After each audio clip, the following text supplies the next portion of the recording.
घुंघुआ उठाई जब बहरी में जाई जरे मुलायम हमर पाँव हो।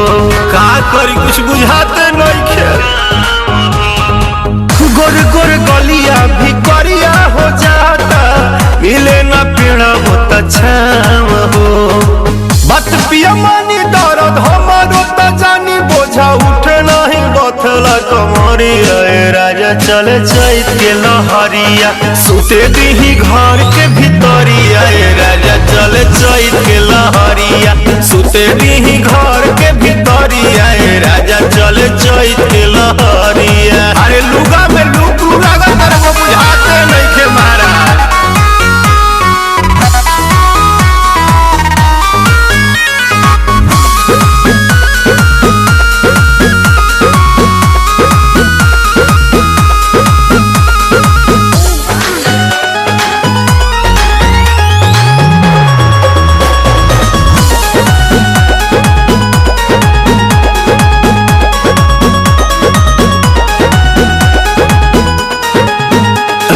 गावा न करा के नहीं रखनी लुका के ऊपर रूपवा बिगाड़े मन भीतरी से पे।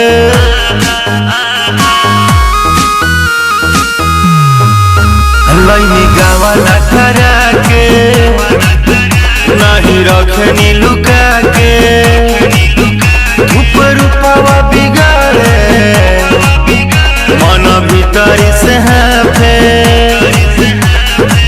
कटिया पिटिया से देह भारत न बुझाता रावा नखल शरीरिया।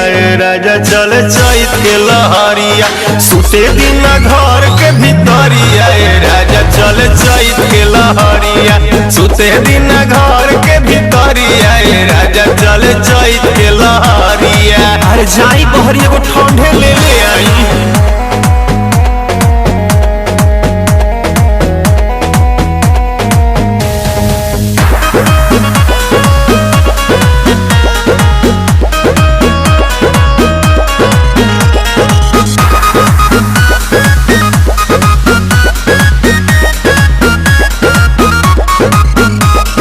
मंजे काका करी कैसे रसी हम बरी मंगल मोहन पगलाला हम तो भीतरी से जरी।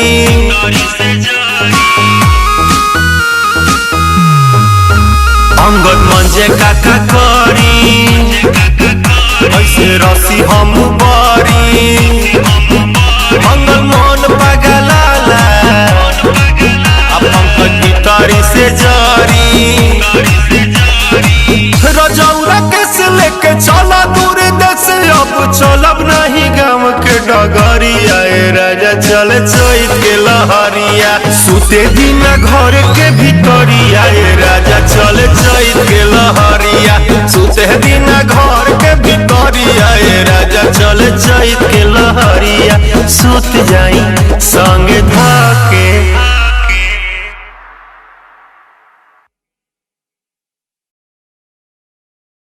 मानी दर्द हमारो त जानी बोझा उठे नहीं बथला कमरिया।